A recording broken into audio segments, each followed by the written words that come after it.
শেখ হাসিনার মতোই গণবিরোধী অবস্থান নিয়েছে সরকার। গণভোটের রায় বাস্তবায়নে অবজ্ঞা করলে খেসারত দিতে হবে তাদেরও। রাজধানীতে এক সমাবেশে এসব বলেন 11 দলের নেতারা। জানান, গণভোটের রায় বাস্তবায়নের উদ্যোগ নিলে সহযোগিতা করবে বিরোধী জোট। প্রিমিয়ার ওয়ার্ড্রোব, গুছিয়ে ফেলুন জীবনটাকে।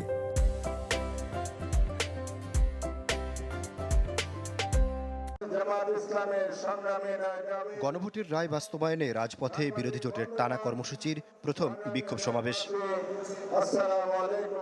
কর্মসূচিতে অংশ নিতে রাজধানীর বিভিন্ন এলাকা থেকে বিজয়নগরে জড়ো হন নেতাকর্মীরা। সমাবেশে গণভোটের রায় বাস্তবায়নে সরকার গড়িমসি করছে বলে অভিযোগ করেন বক্তারা। কথা বলেন জ্বালানি সংকটে ক্ষমতাসীনদের পদক্ষেপ নিয়ে।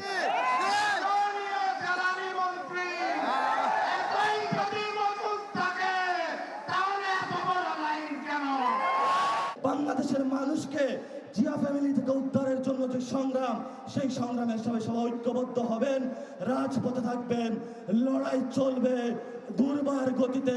আগামীর দিনগুলোতে দ্বিগুণ, তিনগুণ, চতুর্গুণ হয়ে ইনশাআল্লাহ আমরা মাঠে ফিরবো।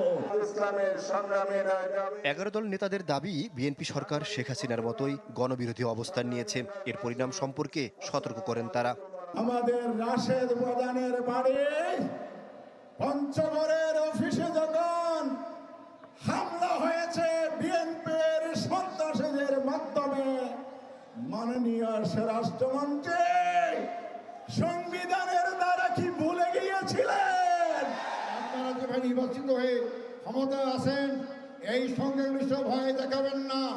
সংখ্যাগরিষ্ঠের মাধ্যমে জনগণের রায়কে উপেক্ষিত করেন, জনগণ আসামির কাঠগড়ায় দাঁড়াতে বাধ্য হবে ইনশাআল্লাহ।